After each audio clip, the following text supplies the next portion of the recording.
Uno de los padecimientos más controvertidos desde su descubrimiento, el síndrome de inmunodeficiencia adquirida, es un cuadro clínico causado por la infección de cualquiera de las variantes del virus de la inmunodeficiencia humana. El contagio se da por mantener relaciones sexuales con una persona infectada, por compartir agujas o a través de la gestación por parte de una mujer o persona gestante con el virus e incluso la lactancia. Posterior al ingreso del virus en el cuerpo, este irá destruyendo las células del sistema inmune hasta dejar al cuerpo sin las defensas necesarias para subsistir por sí solo. Aquí cabe aclarar que contraer el virus no necesariamente significa tener SIDA, pues este último se desarrollará conforme más avance el virus. En la primera etapa, desde la infección hasta un máximo de 3 años, no habrá síntomas, y si los hay no serán diferentes a los de un resfriado común, pero sí habrá una replicación sin control del virus que pasará del fluido infectado inicial hasta colonizar todo el cuerpo. Esta primera etapa se le conoce como la fase aguda. En esta misma existe una profilaxis que puede ayudar ya sea a reducir la infección o bien a evitar la misma, la cual debe ser suministrada en un máximo de 72 horas posteriores al contagio. Dicha profilaxis se trata de la administración de un cóctel de antirretrovirales, ya que precisamente el VIH es un virus de la familia de los retrovirus. La siguiente fase, llamada fase crónica, suele caracterizarse por síntomas como la inflamación de varios grupos de ganglios, además de la aparición de dolores abdominales, dolores musculares, pérdida de peso y fiebre. Sin embargo, esto es al final de la etapa que inicia aproximadamente después de la fase aguda, y puede durar de 3 hasta 20 años. Luego, la siguiente etapa es el SIDA.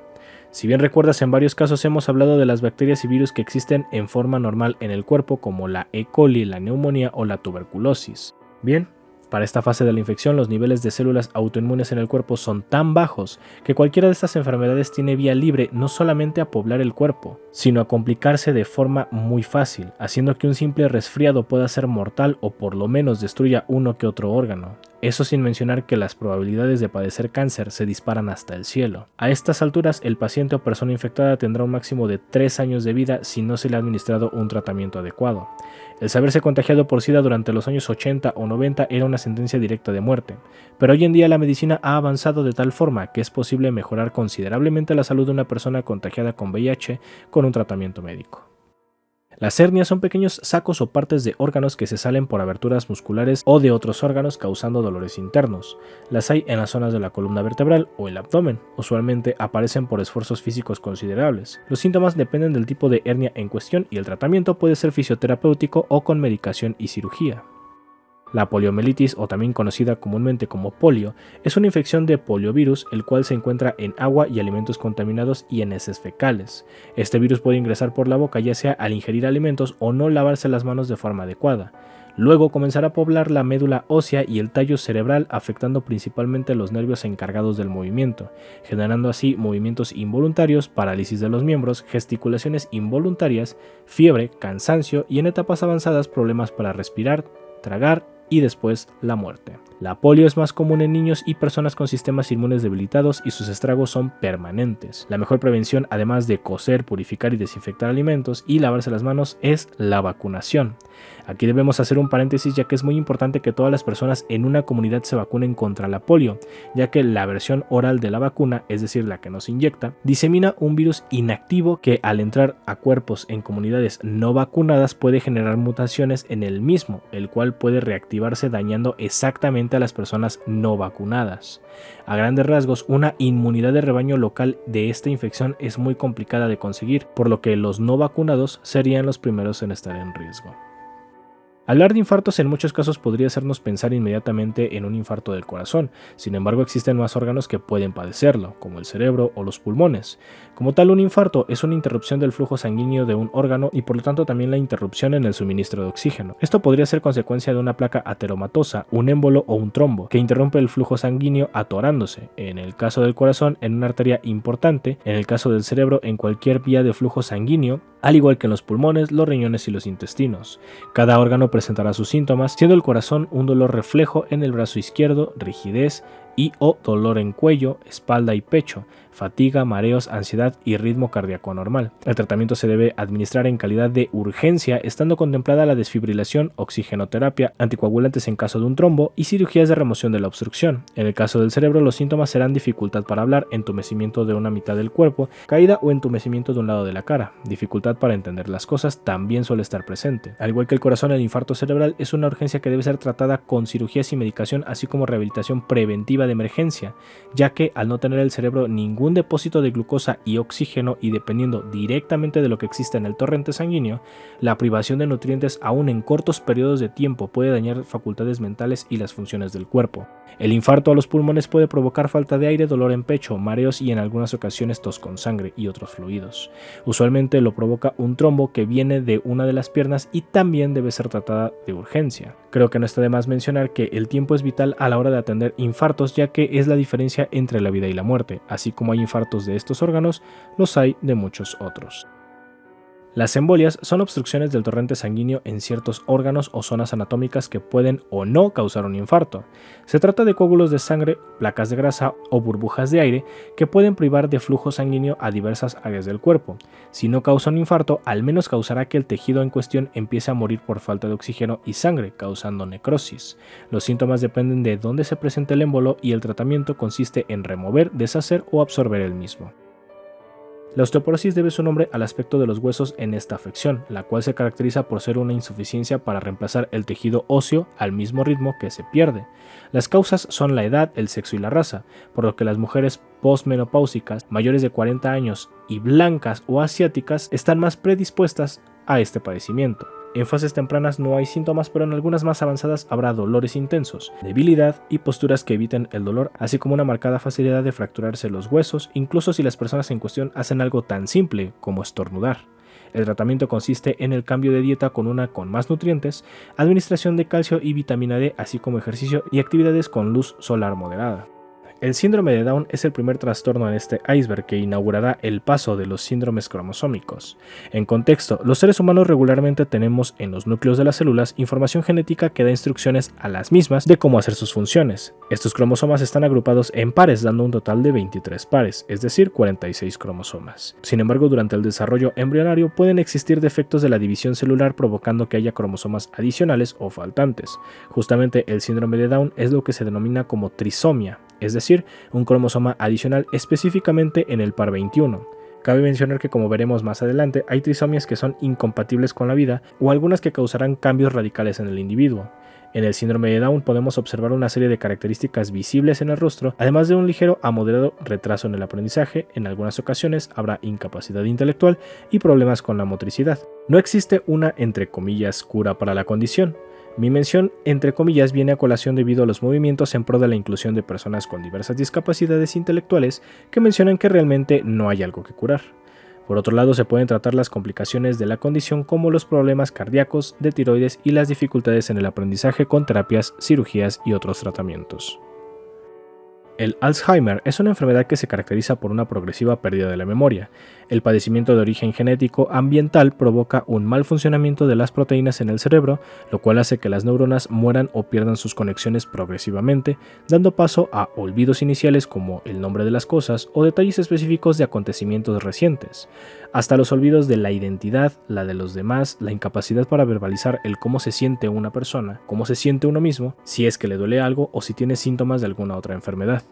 Junto a estas pérdidas de memoria, también es frecuente que la persona se comporte de forma errática y peligrosa, lo cual es conocido como demencia por Alzheimer, en el que habrá cambios de la personalidad, la conducta y la forma de relacionarse con otros. El Alzheimer no tiene cura ni prevención. Aunque algunos medicamentos pueden retrasar su avance, la demencia también puede atenuarse si se mantienen buenos hábitos de alimentación, ejercicio y sin el consumo de drogas como el cigarro.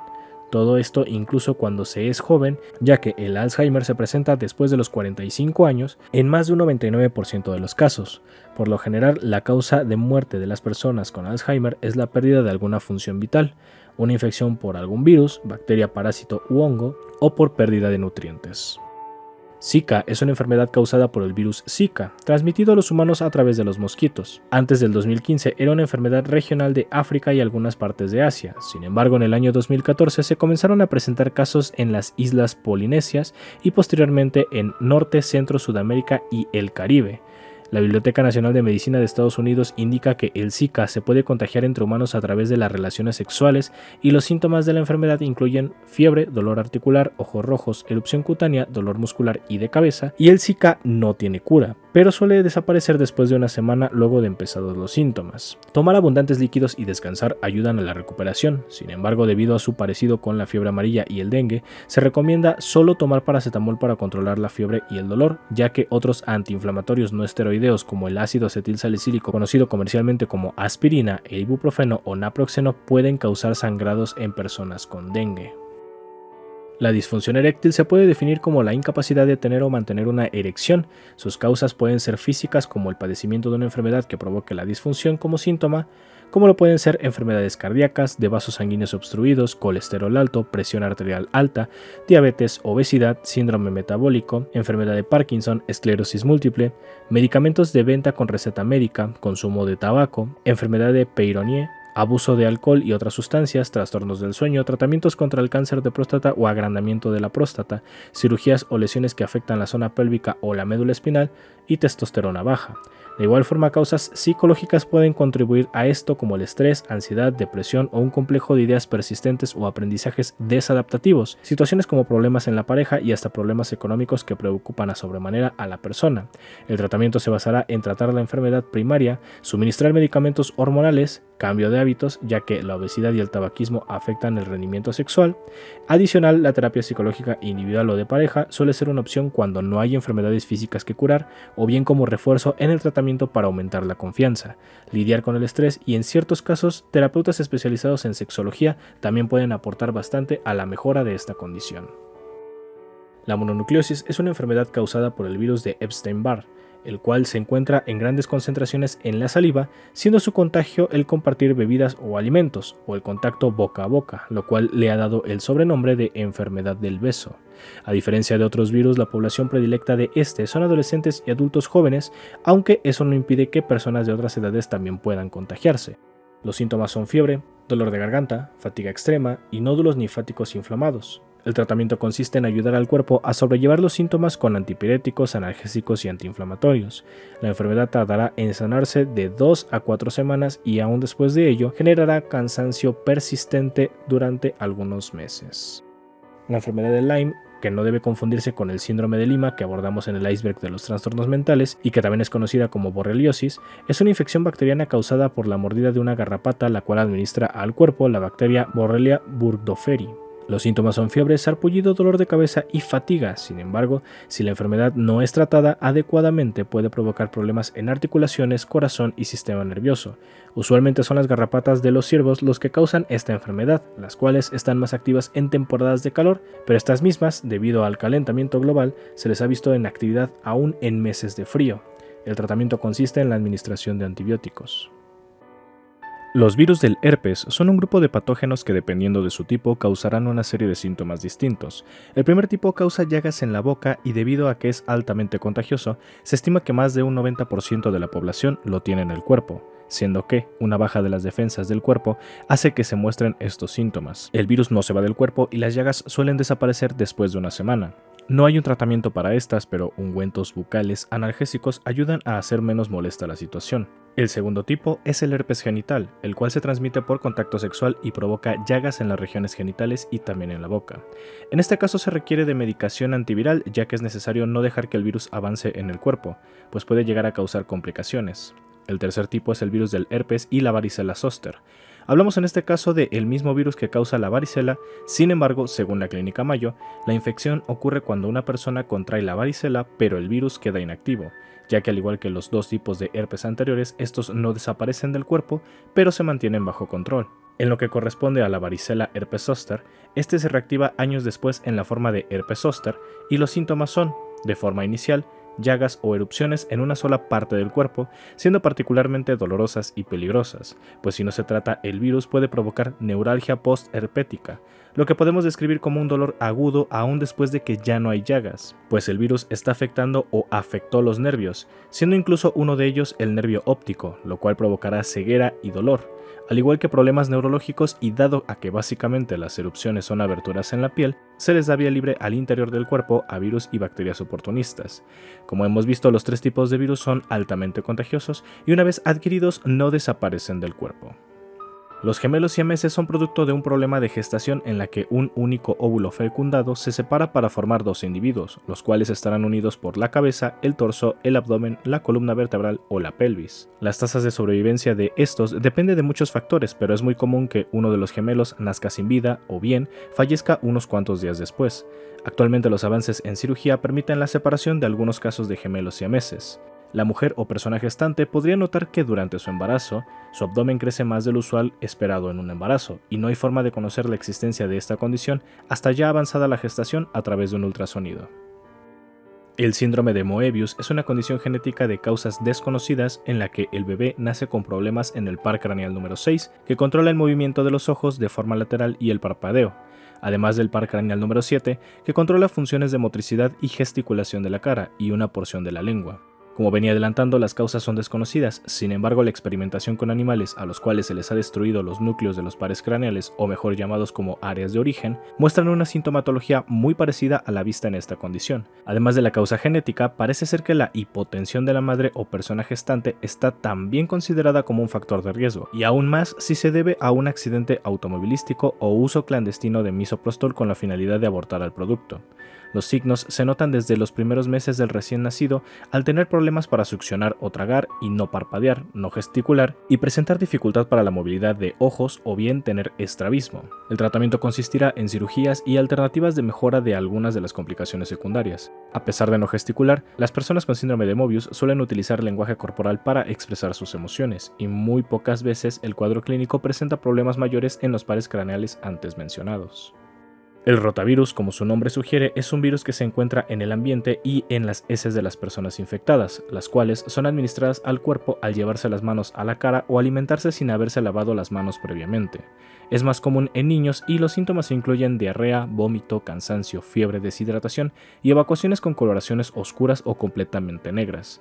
No hay cura para este virus y se recomienda el reposo y la hidratación constante en el cuadro sintomático, que dura un máximo de 8 días. Sin embargo, hay casos en los que la deshidratación está muy avanzada o bien los síntomas no permiten que se hidrate adecuadamente, por lo que es necesario acudir a un hospital para administrar rehidratación por intravenosa. Los adultos también pueden padecerla y presentan los mismos síntomas, solo que en cuadros sintomáticos de menor duración. Las prevenciones para este virus son el lavado de manos, mantención de la higiene y la vacunación oportuna contra el virus. La atrofia muscular se puede definir como la pérdida de fuerza, movilidad y cantidad de tejido muscular, la cual puede ser generada por diversas afecciones, siendo clasificadas como las fisiológicas, las cuales básicamente se deben a que el músculo no se usa en la cantidad que se necesita para mantener el tejido, ya sea porque la persona en cuestión trabaja en un sitio donde permanece sentada mucho tiempo, o una persona postrada en cama, en coma, con infarto cerebral o es astronauta. Están luego las patológicas, debido a enfermedades o medicamentos, y por último las neurogénicas. Hacen referencia a un daño cerebral que imposibilita el uso de nervios encargados del movimiento muscular, como el ELA, el síndrome de Cushing o el síndrome de Guillain-Barré. En todo caso, el tratamiento consistirá en las primeras causas en el uso de los músculos, en el caso de las segundas en el tratamiento de la enfermedad que lo provoca si es que ésta no ha degenerado ya el músculo, o en su defecto el nervio del movimiento. La suspensión del tratamiento y en el caso de las últimas, la atrofia suele ser progresiva y lo más que se puede hacer es retrasar el avance de la enfermedad. La enfermedad por Campylobacter es una infección de una bacteria que se encuentra en la carne de aves mal cocidas, en el estiércol de los animales o en el agua contaminada. Si bien suelen no presentar síntomas, los casos más significativos presentan diarrea, que puede tener sangre, calambres, dolor abdominal, fiebre, fatiga, náuseas y vómito. El tratamiento consiste en antibióticos y es necesaria su atención, ya que, de complicarse, la persona podría sufrir la enfermedad de Guillain-Barré o artritis reactiva.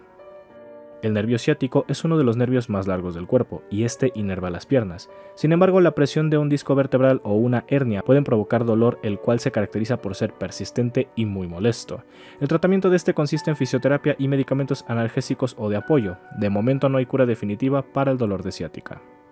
El raquitismo se refiere al ablandamiento de los huesos por deficiencia de vitamina D.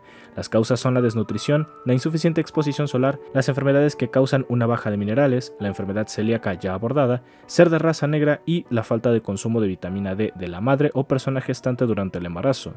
Los síntomas serán principalmente estructurales y, ya que es más común en niños, es notoria la curvatura en huesos largos, la proyección del esternón, el dolor muscular, la anormal curvatura de la columna vertebral, el retraso en el desarrollo del movimiento y, debido a estos cambios, el niño podría tener dolor de huesos, en especial la pelvis, la columna y las piernas. Debido a que el cuerpo necesita de la vitamina D para absorber minerales como el calcio y el fósforo, y esta vitamina se sintetiza en el cuerpo por la exposición solar, los tratamientos consisten en el cambio de dieta a una rica en vitamina D, exposición moderada y a veces indirecta a la luz solar y la suplementación alimenticia.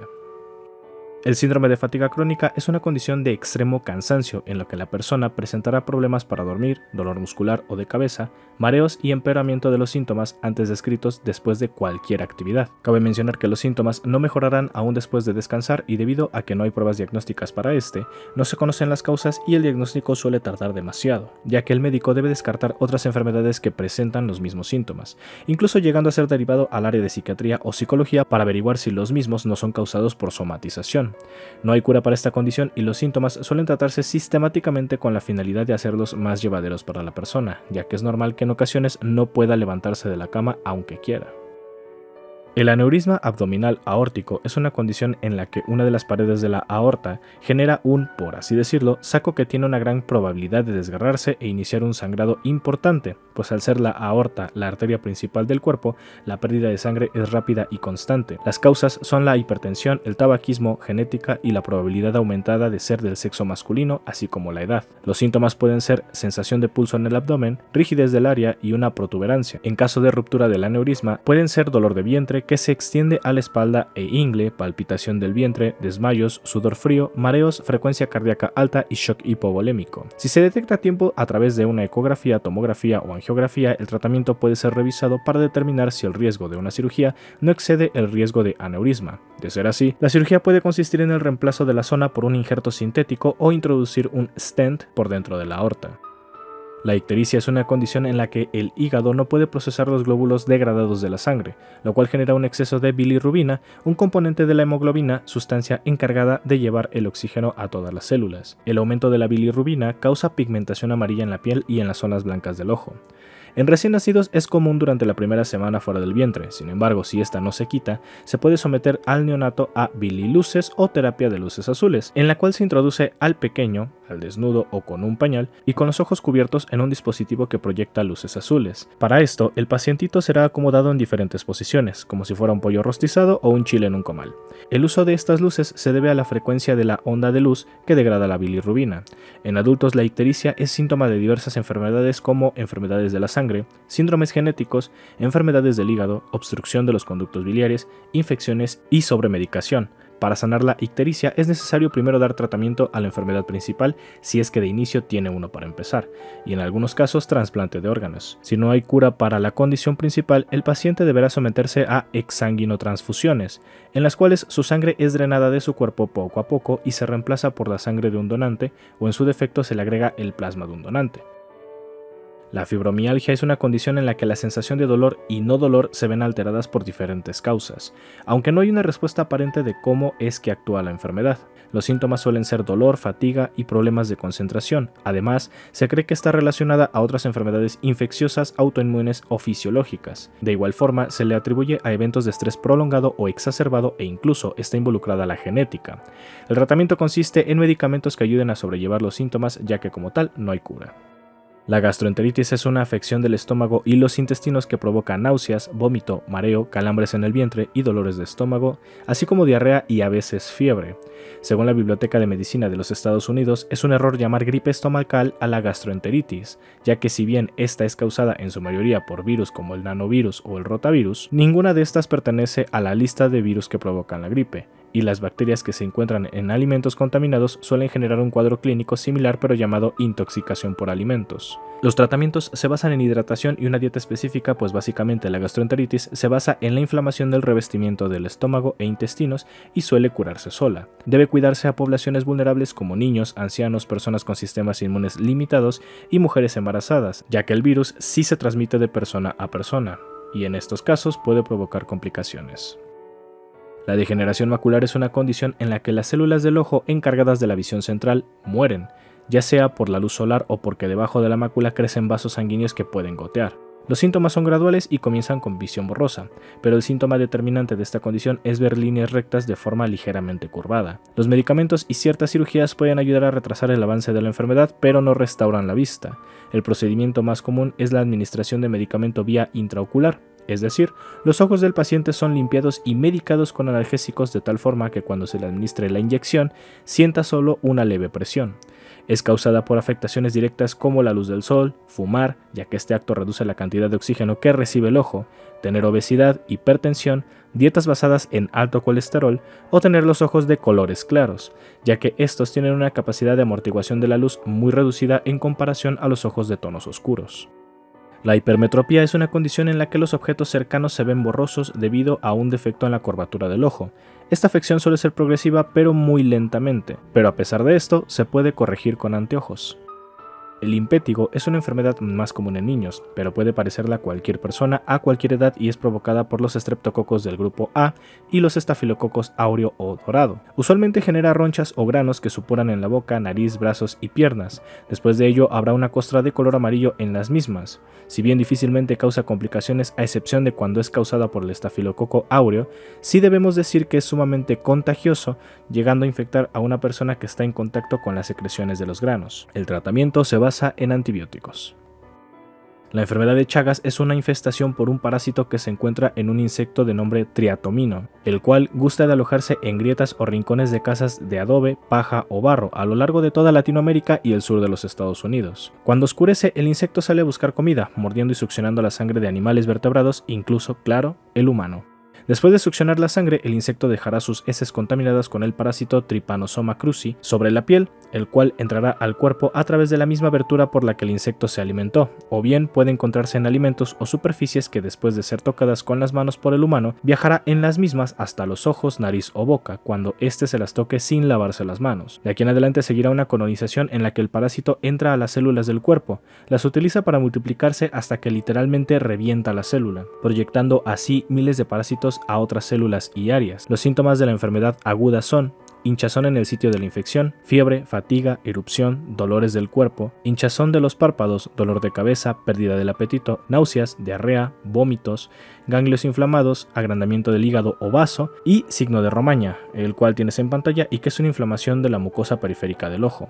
En esta fase el tratamiento se centrará en matar al parásito, pero si no es administrada la medicación necesaria a tiempo, la enfermedad avanzará hasta su fase crónica, donde ya no se buscará matar al parásito, sino aminorar la gravedad de los daños que éste causará, con síntomas como latidos irregulares del corazón, insuficiencia cardíaca, paro cardíaco repentino, dificultad para tragar debido al agrandamiento del esófago, dolor estomacal o estreñimiento debido al agrandamiento del colon. La causa de muerte de la enfermedad de Chagas está relacionada en un 99% de los decesos a fallos cardiorrespiratorios. El astigmatismo es un defecto de la formación del ojo que, en lugar de tener una forma redonda, la tiene más bien ovalada, y se podría decir que es una combinación de miopía e hipermetropía, ya que los objetos se ven borrosos tanto de cerca como de lejos, además de soler presentar dolores de cabeza por el esfuerzo al enfocar. Se pueden utilizar lentes para mejorar la vista como tratamiento. La nictalopía es una dificultad para ver en entornos de poca luz, y algunas de sus causas son tratables. Por ejemplo, las cataratas, la miopía o la deficiencia de vitamina A en casos muy específicos, como también por causas incurables como la retinitis pigmentaria. Depende de su etiología, deberá ser su tratamiento. El síndrome alcohólico fetal es una de las condiciones que integran los trastornos del espectro alcohólico fetal, el cual es provocado por la ingesta de alcohol de la madre o persona gestante durante el embarazo. No importa la cantidad ni el tiempo, ya que es muy variable. La ingesta de alcohol provocará que este mismo pase de la sangre de la madre a la sangre del feto, que está desarrollando en todo momento sus órganos, o bien los tejidos que darán origen a estos mismos, siendo el más sensible a cualquier anomalía el cerebro, Por tanto, la gama de posibilidades complejas que puede acarrear para el niño son diversas, entre las que están una mala coordinación, conducta hiperactiva, dificultad para prestar atención, mala memoria, dificultades en la escuela, discapacidades del aprendizaje, retrasos en el habla y el lenguaje, discapacidad intelectual o coeficiente intelectual bajo, capacidad de razonamiento y juicios deficientes, problemas de succión y dificultades para dormir en los bebés, problemas de audición y de visión, problemas del corazón, los riñones o los huesos, estatura más baja que la estatura promedio, cabeza de tamaño pequeño, características faciales anormales como por ejemplo surcos menos marcados entre la nariz y el labio superior, entre muchas otras más. No hay una cura para estos trastornos, pero el vínculo familiar libre de violencia, la terapia psicológica y psicoeducativa, así como la educación para padres, pueden amortiguar bastante y en gran medida las complicaciones. Según el Instituto Nacional para el Avance de las Ciencias Translacionales o Transduccionales de los Estados Unidos, la insensibilidad congénita al dolor es una condición heredada en la que existe una mutación de los genes que tienes en pantalla, y dependiendo de en cuál se presente, el gen tendrá síntomas adicionales, pero a grandes rasgos las personas que tienen estas mutaciones no sienten dolor, y por más que esto parezca una ventaja más que un síntoma, déjame recordarte que el dolor cumple una función, pues incluso lo has visto en la mayoría de las 97 enfermedades y padecimientos que llevamos abordados hasta el momento. Esta función, como verás, es la de indicarnos dónde hay un problema, por ejemplo, por la invasión de un agente patógeno en un área específica, por la presencia de un cuerpo extraño al cuerpo que no debería estar ahí, o para ayudarnos a saber si hay algo roto o dañado en nosotros, por lo que la principal y más riesgosa dificultad de estas personas es que no saben cuando un hueso ya se les rompió, o no saben incluso si ya se han mordido la lengua, incluso si se están quemando. No hay cura para esta condición y las visitas al hospital son muy recurrentes en estas personas. Aún después del nacimiento, los ojos de las personas se siguen desarrollando, por lo que hay un riesgo de tener defectos de desarrollo como lo es el caso de la ambliopía, en el que, por un defecto ya sea muscular, de obstrucción o de descoordinación nerviosa, el cerebro suprime la información que le envió el ojo más débil, por así decirlo. Los síntomas podrían incluir problemas para percibir la profundidad, que un ojo se mueva de forma independiente o desordenadamente, y si se detecta a tiempo, a la edad cercana de los 6 años, se puede remediar con lentes o parches.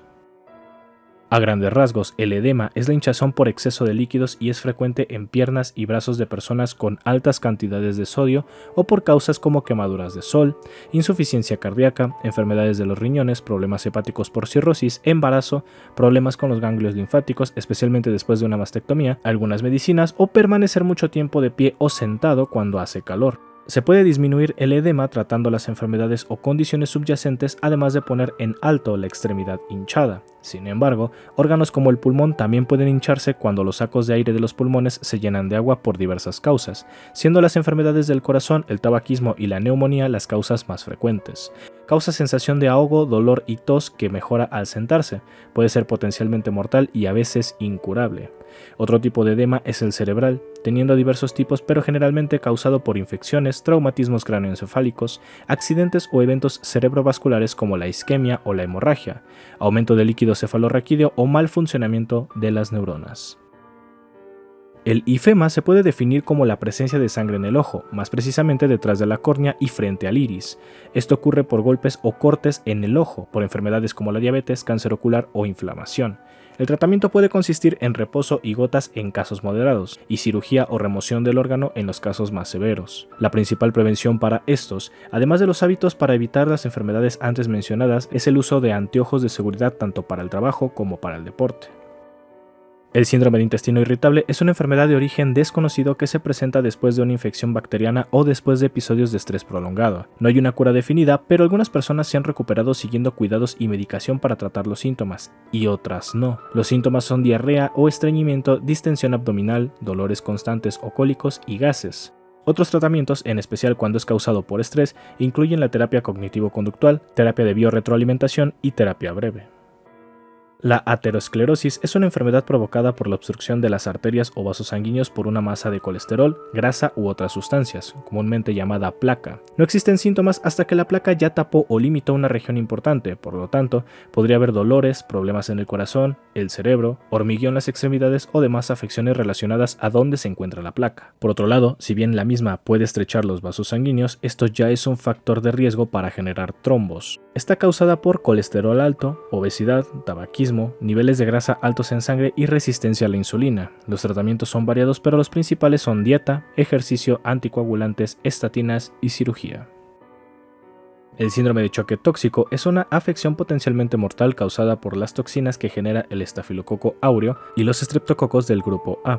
Los síntomas son diarrea, malestar general, dolores de cabeza, fiebre alta acompañada en algunas ocasiones por escalofríos, presión arterial baja, dolores musculares, náuseas y vómito, insuficiencia en órganos, generalmente los riñones y el hígado, enrojecimiento de ojos, boca y garganta, convulsiones, erupciones rojas y generalizadas que se asemejan a una quemadura de sol. Si bien esta enfermedad era común en décadas pasadas en mujeres que usaban tampones o copas menstruales, actualmente estas ya representan una minoría, pues los fabricantes han cambiado los compuestos con los que fabricaban estos objetos a fin de hacerlos aún más higiénicos, aunque según la Biblioteca Nacional de Medicina de Estados Unidos y el Centro de Control de Enfermedades, recomiendan variar de vez en cuando el método utilizado para la contención del sangrado menstrual. El tratamiento es hospitalario con antibióticos, remoción de tejidos infectados y administración de líquidos. Las ladillas son uno de los 3 tipos de piojos que parasitan al humano. En este caso se trata de una que es común en el área de la pubis y la ingle, y se contagian por contacto sexual o por compartir la cama o la ropa con alguien infectado. Las ladillas o sus huevecillos pueden ser no visibles a simple vista, pero provocan comezón. El tratamiento consiste en la aplicación de una loción que mata a este parásito hematófago, al igual que lavar adecuadamente la ropa con agua caliente. La tendinitis es la inflamación de los tendones, los cuales unen a los músculos con los huesos y suelen estar más presentes en las articulaciones. Los síntomas son dolor de moderado a intenso y se requiere de fisioterapia para evitar complicaciones. Los tratamientos son movimiento y ejercicios terapéuticos y uso de calor y frío para aliviar el dolor. La fibrosis quística es un trastorno genético de origen europeo que provoca que las mucosidades de órganos como el estómago, los intestinos y los pulmones se produzcan en altas cantidades, generando síntomas como tos, neumonías, dificultad para respirar, fatiga, congestión nasal, cólicos, excreciones irregulares en color y forma, distensión abdominal y el signo característico que revisamos en el caso de Hipócrates en los temas del iceberg de la medicina y la enfermería, la acropaquia, que es una forma que adquieren los dedos en forma de baquetas de batería. No existe una cura para esta condición, pero los tratamientos se enfocan en prevenir síntomas e infecciones, así como complicaciones, y ayudar a aliviar algunos síntomas. La esperanza de vida para una persona con fibrosis quística en los Estados Unidos es de 44 años, ya que suelen fallecer por complicaciones relacionadas a los pulmones.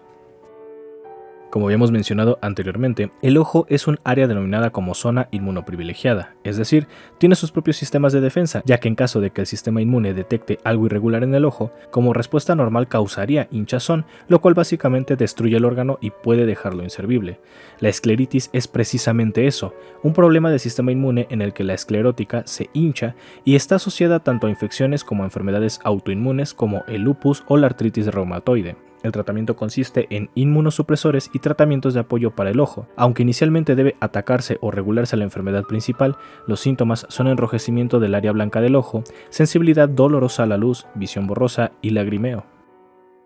La listeria es una bacteria que vive en los alimentos mal lavados, mal cocinados, sin pasteurizar y en las heces de los animales. Usualmente es como una infección estomacal causando diarrea, vómito, náuseas y dolores en el vientre, y en muchos casos ni siquiera genera síntomas. Sin embargo, es potencialmente peligrosa si la bacteria es contraída por una mujer embarazada, ya que puede causar aborto espontáneo, muerte prematura del bebé, muerte intrauterina y una infección potencialmente mortal para el neonato. El tratamiento es antibiótico y de control de los síntomas. La enfermedad por reflujo gastroesofágico ocurre cuando el esfínter interior del estómago no se cierra de forma adecuada, provocando que los ácidos del estómago se devuelvan llegando incluso hasta la boca o la garganta, dañando el estómago, el esófago, la garganta y los dientes. La condición se puede regular con antiácidos y es causada por el consumo de alcohol, cigarro, obesidad o dietas altas en alimentos irritantes. Los abscesos son cavidades en un tejido que el sistema inmune defiende enviando glóbulos blancos, los cuales al acumularse junto con las células muertas, bacterias y otras sustancias, inflaman la zona y forman pus. El tratamiento consiste en drenar el absceso y aunque mucha gente lo hace por sí sola, tiene una gran posibilidad de infectar la zona al no seguir los procedimientos adecuados. Por eso es necesario que un dermatólogo haga el drenado y en caso de ser necesario prescriba antibióticos para prevenir una infección por una bacteria como cualquiera de las que ya hemos visto anteriormente o peor. De igual forma, los abscesos se pueden originar dentro del cuerpo e incluso en los órganos, pero no será hasta que desencadenen síntomas relacionados al órgano afectado que el médico, a través de pruebas de imagen, determine la existencia del absceso. El estrabismo es una descoordinación del movimiento de los ojos que no debe ser confundida con la ambliopía ya antes mencionada, ya que el estrabismo puede ser provocado por la ambliopía. En esta descoordinación ambos ojos mirarán a objetos distintos. El tratamiento dependerá de la causa, pues algunas veces el uso de anteojos puede remediar en parte el estrabismo y en otras es incurable, siendo algunas de ellas síndromes genéticos o del desarrollo y en enfermedades como el botulismo, los accidentes cerebrovasculares y hasta la intoxicación por comer mariscos. Los juanetes son deformaciones de los huesos del pie que sobresalen de la forma habitual y causan dolor e hinchazón. Si se detectan a tiempo, se pueden corregir, pero conforme pasa el tiempo, solo se pueden operar. Las causas están relacionadas al uso de zapatos muy apretados o que pongan al pie en posiciones incómodas, además de la genética. SMSL son las siglas para el síndrome de muerte súbita del lactante, una situación de origen desconocido y que ocurre durante el primer año de recién nacido del bebé. Según la Biblioteca Nacional de Medicina de los Estados Unidos, las hipótesis de la causa podrían estar relacionadas a la incapacidad del cuerpo del bebé para detectar niveles altos de dióxido de carbono o problemas para despertar. Se han estudiado diversos factores que aumentan la probabilidad de que esto ocurra, los cuales son dormir al bebé boca abajo, estar en un ambiente con humo de cigarro mientras se está gestando el bebé en el útero o incluso después de nacer, que el bebé duerma con sus padres o que duerma acompañado, tendidos de cama blandos en cunas, que el bebé haya nacido en un parto múltiple como mellizos o trillizos, que el bebé haya nacido de un parto prematuro, que tenga un hermano o hermana que padeció esta misma condición, que el bebé sea producto de madres que fuman o consumen sustancias psicoactivas durante la gestación, que el bebé haya nacido de una madre adolescente, que el bebé haya nacido en un periodo con intervalos de tiempo cortos entre embarazos, o que el cuidado prenatal sea tardío o esté ausente. Lo que se puede realizar es dormir a los bebés boca arriba o de lado, en el mismo cuarto que los padres pero no en la misma cama. No introducir a la cuna del pequeño almohadas, peluches o cualquier objeto que pueda sofocarlo, así como utilizar colchones firmes, no blandos, al igual que las cobijas. De igual forma, es necesario consultar con algún pediatra acerca de posibles riesgos o hábitos a adquirir. Las necropsias realizadas en bebés que fallecieron de esta forma no muestran ningún signo característico. El síndrome de Crohn es una enfermedad autoinmune en la que el cuerpo ataca a los intestinos, inflamándolos y provocando algunos síntomas. Las causas son desconocidas, pero se cree que se debe a factores como el tabaquismo, la tendencia del cuerpo a reaccionar agresivamente a infecciones o enfermedades intestinales, la genética y también el estrés. El tratamiento se basa en el control de la ingesta de alimentos, algunos hábitos para relajar las respuestas de los factores estresantes y medicamentos para aliviar los síntomas, los cuales varían según la parte afectada, llegando incluso a practicarse cirugías, extirpaciones o ileostomías. Algunos síntomas son dolor abdominal, cólicos, fiebre, fatiga, falta de apetito, pérdida de peso, sensación de necesidad de defecar aun cuando los intestinos ya están vacíos, diarrea acuosa, la cual puede tener sangre, estreñimiento, úlceras o inflamación de los ojos, drenaje de pus, moco o heces en la zona alrededor del recto o el ano causado por algo llamado fístula, que es un absceso anormal en el intestino, hinchazón y dolor articular, úlceras bucales, sangrado rectal y sangrado en las heces, encías sangrantes, protuberancias rojas y sensibles bajo la piel que pueden convertirse en úlceras cutáneas. Ergotismo, o conocido por cualquiera de sus muy eclesiásticos nombres, es una condición causada por el hongo cornezuelo que infecta diversas hierbas y cereales, especialmente el centeno. La enfermedad debe su nombre a que también se le llamó ergot a este hongo y la sustancia que produce se llama ergotina. Los síntomas de esta enfermedad son alucinaciones, convulsiones y contracción arterial que afecta a los miembros, los cuales presentarán primero ampollas y descamaciones parecidas a quemaduras, lo cual también es la causa de los nombres adicionales que tiene. De igual forma, había una variante en la que se padecían fuertes dolores abdominales seguidos de muerte súbita. Si bien la enfermedad tiene registros desde el año 600 a.C., en la Edad Media el ergotismo era una enfermedad muy común en la península ibérica y el tratamiento consistía en hacer una peregrinación a Santiago de Compostela, lugar donde los síntomas disminuían y aunque se atribuía el mejoramiento a cuestiones divinas, la realidad es que en Santiago de Compostela comían un pan que se fabricaba con un cereal diferente al que estaba infectado con el hongo de otras regiones. Actualmente el tratamiento no está del todo definido, pues dependerá del avance de la enfermedad y las afectaciones que haya causado.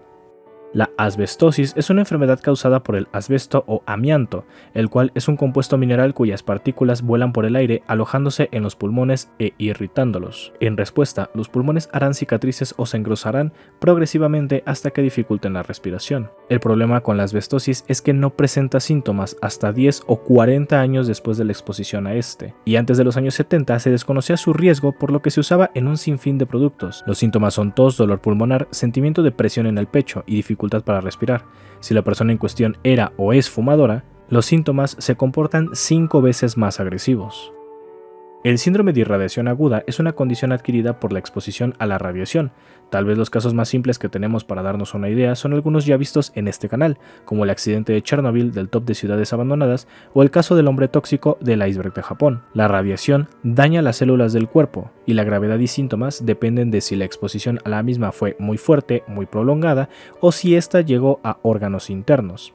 Náuseas, vómito, dolor de cabeza y desorientación son los primeros síntomas que dan paso a ampollas en la piel que pueden llegar a caerse, quemaduras que no están relacionadas a químicos, el sol o el fuego, debilidad, pérdida de la conciencia y si no se recibe tratamiento o la dosis de radiación fue muy alta, se produce la muerte, ya sea por el daño a los órganos o específicamente por daño a la médula ósea. El tratamiento consiste en la rehidratación del cuerpo, control de enfermedades, cirugías y tratamientos de las quemaduras de los tejidos. Evidentemente, casos como los robos de material radioactivo, las emergencias en centrales nucleares o la manipulación indebida y no certificada de máquinas como las de rayos X son factores de riesgo. Para saber más de este caso, recomiendo ver el caso de Hisashi Ouchi, el hombre expuesto a la mayor cantidad de radiación hasta el momento, el cual explico en el iceberg de Japón en la hora 2 minuto 35 con 0 segundos.